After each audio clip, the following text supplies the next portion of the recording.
Maybe we can celebrate this, right? Because you won't have to watch this guy in the middle of the day anymore.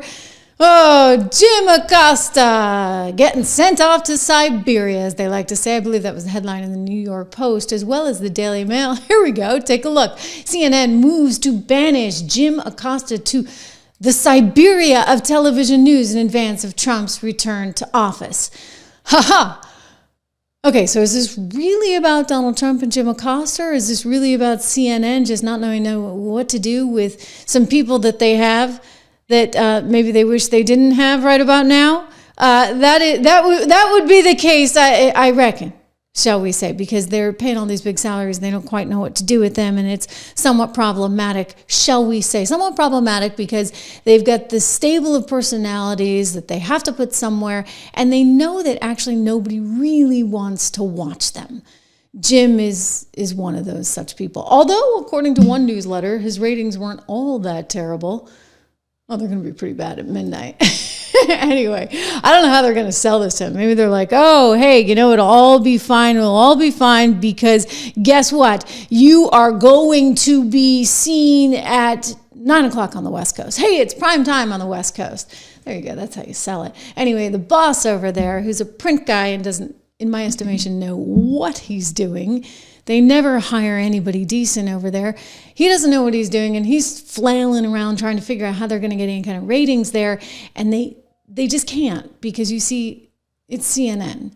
That ship has sailed. They are stacked with people who don't have a viewpoint other than that is extremely left.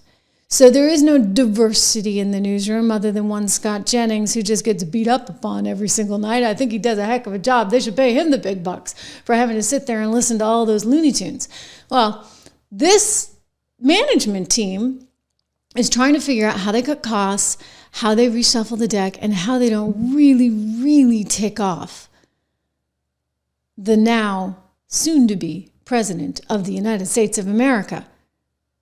Well, Jim Acosta, he's not taking it so well. He went on his show just yesterday and had this ridiculous stunt where he held up this giant pink sign all about him that some viewer made saying how great this is crazy. Can you imagine holding up the fan mail on TV? He's like, hey, bosses, I matter. No, you don't, Jim. No, you don't. Anyway, let's take I want to take a moment to talk about something President Biden said during his farewell address. He warned the free press is crumbling in this country. I would add that's only if we, the people, let that happen.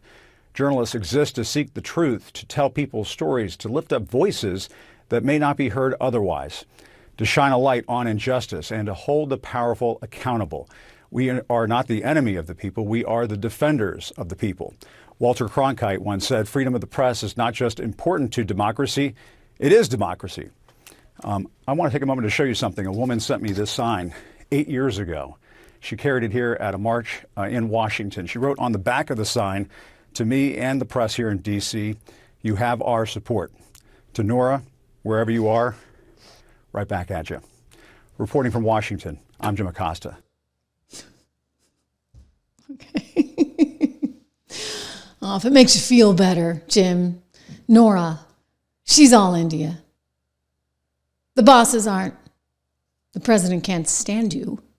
And it looks like you're heading straight to Siberia, as they say. Midnight, I do believe, will be his time slot. Midnight until 2 a.m. Hey, at least he still has a job, right?